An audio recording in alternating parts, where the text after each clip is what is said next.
اور اب ہم آپ کو سناتے ہیں ذوالکفل علیہ السلام کا قصہ۔ قرآن عزیز میں ذوالکفل علیہ السلام کا ذکر 2 سورتوں یعنی سورۃ الانبیاء اور سورہ صاد میں آیا ہے، لیکن دونوں سورتوں میں صرف نام مذکور ہے، مختصر و مفصل کسی قسم کے حالات کا کوئی تذکرہ نہیں ہے۔ سورۃ الانبیاء آیت 85 اور 86 میں اللہ تعالی فرماتے ہیں وَإِسْمَاعِيلَ وَإِدْرِيسَ وَذَا الْكِفْلِ كُلٌّ مِّنَ الصَّابِرِينَ وَأَدْخَلْنَاهُ فِي رَحْمَتِنَا إِنَّهُم مِّنَ الصَّالِحِينَ۔ اور اسماعیل اور ادریس اور ذوالکفل یہ سب صابر لوگ تھے، ہم نے انہیں اپنی رحمت میں داخل کر لیا، یہ سب لوگ نیک تھے۔ اللہ تعالی سورہ صاد آیت 48 میں فرماتے ہیں وَاذْكُرْ إِسْمَاعِيلَ وَالْيَسَعَ وَذَا الْكِفْلِ وَكُلٌّ مِّنَ الْأَخْيَارِ۔ اسماعیل، یسع اور ذوالکفل کا بھی ذکر کر دیجئے، یہ سب بہترین لوگ تھے۔ ذوالکفل علیہ السلام کے متعلق جس طرح قرآن مجید نے نام کے سوا کچھ ذکر نہیں فرمایا، اسی طرح نبی اکرم صلی اللہ علیہ وسلم سے بھی ان کے متعلق کچھ منقول نہیں ہے، لہٰذا قرآن و حدیث کی روشنی میں اس سے زیادہ کچھ نہیں کہا جا سکتا کہ ذوالکفل علیہ السلام اللہ کے برگزیدہ نبی اور پیغمبر تھے اور کسی قوم کی ہدایت کے لیے مبعوث ہوئے تھے۔ قرآن و سنت میں اس سے زیادہ سکوت ہے۔ باقی رہا سیر و تواریخ میں ان کا ذکر، تو کافی تفتیش و جستجو کے بعد بھی ہمیں اس سلسلے میں ایسی ٹھوس معلومات نہیں مل سکی جن کے ذریعے سے ذوالکفل علیہ السلام کے حالات و واقعات پر مزید روشنی پڑ سکے، چنانچہ تورات بھی خاموش ہے اور اسلامی تاریخ بھی۔ البتہ ابن جریر رحمت اللہ علیہ نے مشہور مفسر تابعی مجاہد رحمت اللہ علیہ سے ان کے متعلق ایک قصہ نقل کیا ہے۔ اسی طرح امام ابن ابی حاتم نے اسی قصے کے قریب کچھ آثار عبداللہ بن عباس اور ابو موسیٰ اشعری رضی اللہ عنہم سے نقل فرمائے ہیں۔ یہ طویل روایات ہیں، ان میں ہے کہ ابن عباس اور ابو موسیٰ اشعری رضی اللہ عنہم فرماتے ہیں کہ ذوالکفل نبی نہیں تھے بلکہ وہ ایک نیک اور صالح آدمی تھے، لیکن ایک تو یہ روایات سند کے اعتبار سے ضعیف ہیں، دوسرا یہ کہ ابن عباس اور ابو موسیٰ رضی اللہ عنہم جیسے جلیل القدر صحابہ اور مجاہد رحمت اللہ علیہ جیسے عظیم تابعی سے یہ ناممکن ہے کہ وہ ذوالکفل علیہ السلام کے متعلق یہ فرمائیں کہ وہ نبی نہیں بلکہ ایک نیک مرد تھے۔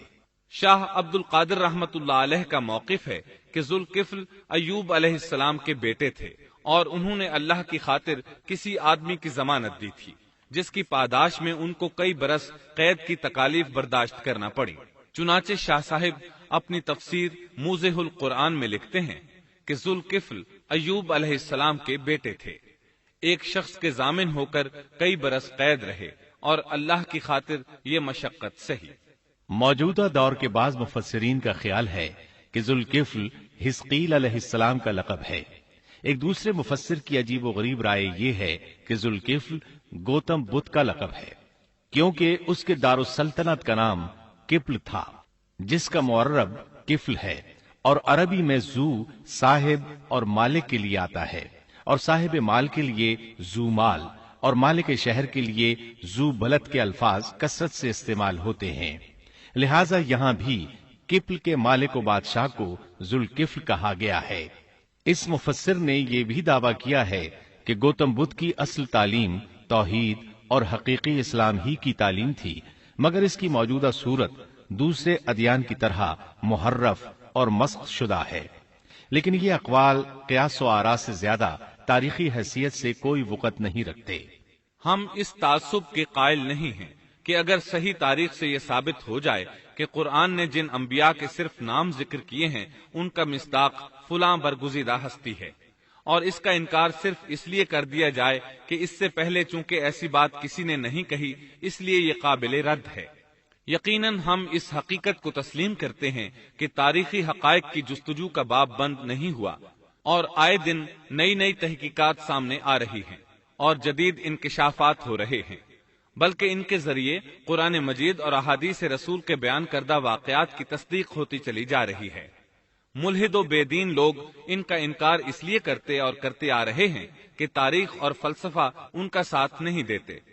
لیکن اگر قرآن کریم کی بیان کردہ کسی ہستی کے متعلق مزید انکشافات روشنی میں آئیں تو ہمارے لیے انکار کا باعث نہیں بلکہ مخالفین پر مزید حجت اور دلیل ہیں۔ لیکن اس حقیقت کے اقرار کے باوجود اس سے یہ بھی لازم نہیں آتا کہ کسی واقعے کے متعلق کوئی شخص اگر محض اپنے وہم و گمان اور قیاس و انداز سے بے دلیل کوئی بات کر دے تو ضرور اس کو مان لیا جائے۔ چنانچہ ذوالکفل علیہ السلام کو گوتم بدھ قرار دینا ابھی تک اس سے زیادہ کوئی حیثیت نہیں رکھتا۔ ہمارے لیے دنیا کے مختلف گوشوں میں اللہ کے فرستادہ نبیوں پر ایمان لانے کے لیے قرآن کی وہ تینوں دفعات کافی ہیں جو دین اسلام کا امتیازی وصف ہیں۔ سورۃ الفاتر آیت 24 میں اللہ تعالیٰ فرماتے ہیں، وَإِن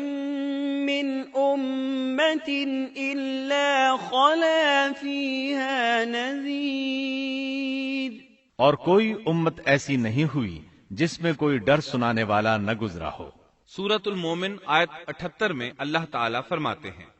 مِّنْهُم مَّن قَصَصْنَا عَلَيْكَ وَمِنْهُم مَّن لَّمْ نَقْصُصْ عَلَيْكَ، بعض انبیاء کے واقعات ہم آپ کو بیان کر چکے ہیں اور ان میں سے بعض کے قصے تو ہم نے آپ کو بیان ہی نہیں کیے۔ سورۃ البقرہ آیت 136 میں اللہ تعالیٰ فرماتے ہیں، لا نفرق بین احد من رسله، ہم رسولوں میں سے کسی کے درمیان فرق نہیں کرتے۔ اس لیے ایک مومن کا یہ عقیدہ ہونا چاہیے کہ ہم اللہ کے انبیاء میں سے کسی نبی کے درمیان کوئی فرق نہیں کرتے، یعنی تمام انبیاء پر ایمان لاتے ہیں۔ اس صاف اور واضح عقیدے کے بعد اگر ہمارے سامنے کسی ملک اور کسی خطے کے انبیاء اور رسول کے واقعات نہیں بھی آئے تو اس کے اسباب و وجوہات اور ہیں، لیکن جہاں تک ان پر ایمان لانے کا تعلق ہے وہ اختصار سے بھی کافی ہے، اور ان کی تفصیلات سے آگاہی ہماری رشد و ہدایت کے مقاصد یعنی اللہ پر ایمان اور نیک اعمال کے لیے ضروری نہیں ہے، خصوصاً جبکہ اللہ تعالیٰ نے ہم پر یہ حقیقت بھی قرآن مجید میں واضح کر دی ہے کہ نبی اکرم صلی اللہ علیہ وسلم خاتم النبیین ہیں اور تمام سچے ادیان کی صحیح اور حقیقی تعلیم کی تصدیق کر کے ان کو بلند درجات کے درجہ کمال تک پہنچانے والے ہیں، جیسا کہ سورۃ المائدہ آیت 3 میں اللہ تعالیٰ فرماتے ہیں، اليوم اکملت لکم دینکم واتممت علیکم نعمتی ورضیت لکم الاسلام دینا، آج میں نے تمہارے لیے دین کو کامل کر دیا اور تم پر اپنا انعام بھرپور کر دیا اور تمہارے لیے اسلام کے دین ہونے پر رضامند ہو گیا۔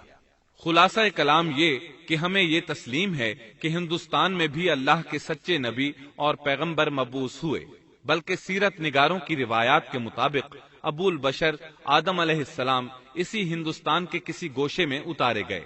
لیکن جب تک قرآن و حدیث کی صراحت یا تاریخ کے صحیح دلائل و براہین سے یہ ثابت نہ ہو جائے کہ ذوالکفل گوتم بدھ کا لقب ہے، محض قیاس و آراء کی بنا پر ہم اس کو تسلیم نہیں کرتے،